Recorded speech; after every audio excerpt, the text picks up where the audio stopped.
Guys, itong battery na ito sa aking motor ay sira na. So, para magiging okay guys, ayan natin guys. Ito guys, ito pala yung aking nabili sa Lazada. Ito yung pang ano sa battery natin. Kargahan natin yung ating battery kasi wala ng tubig. Ito guys, the best, ito po yung i-recommend ko sa inyo.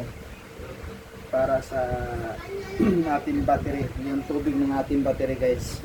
So yan, ganito lang naman ang gagawin natin guys. Kumuha kayo ng ano, tapos ganito tanggalin nyo ito yung takip dito. Tulad nito sa aking ginagawa. Ayan.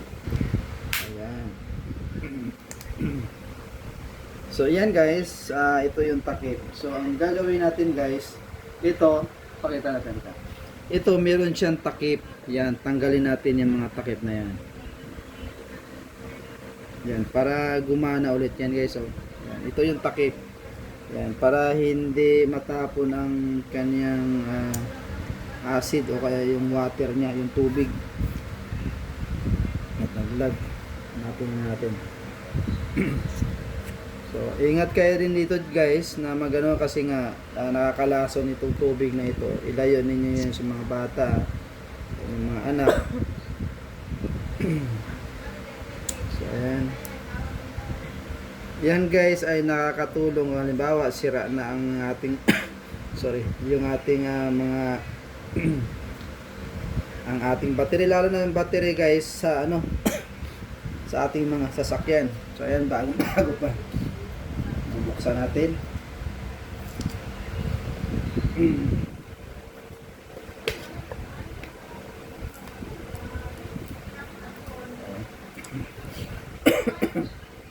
Ganun lang.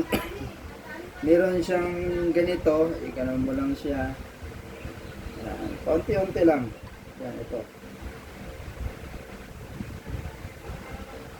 Alright. Konti-unti lang. Tapos dahan-dahanin natin guys na ano natin dito. Para malagyan. Yan, dahan-dahan lang. Yan. Nakita nyo, pumasok. Yun. Okay, puno na siya.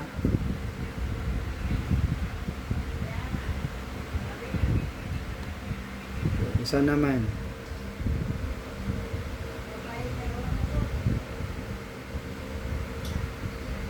Dahan-dahanin na natin guys.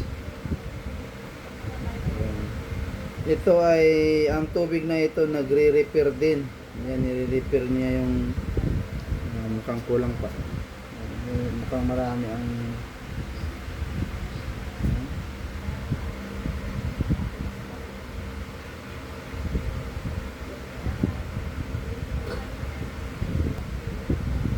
So ito na guys, nakita natin guys, yan na puno na ating ano, tingnan mo medyo may tubig-tubig pa siya, yan. Puno na siya. So ngayon ilalagay na natin ito, ibabalik na natin yung takip. Ito yung mga takip niya guys, so ayan. So ilalagay ko muna guys ha. So ayan guys, naibalik na natin yung mga takip. At saka ito na lang yung last. Yan, ito yung last. Ilalagay natin dito. Yan, ganun lang guys. Ayan, katulad niyan, oh. Alright, diba? Tapos na. Thanks for watching guys. Bye bye.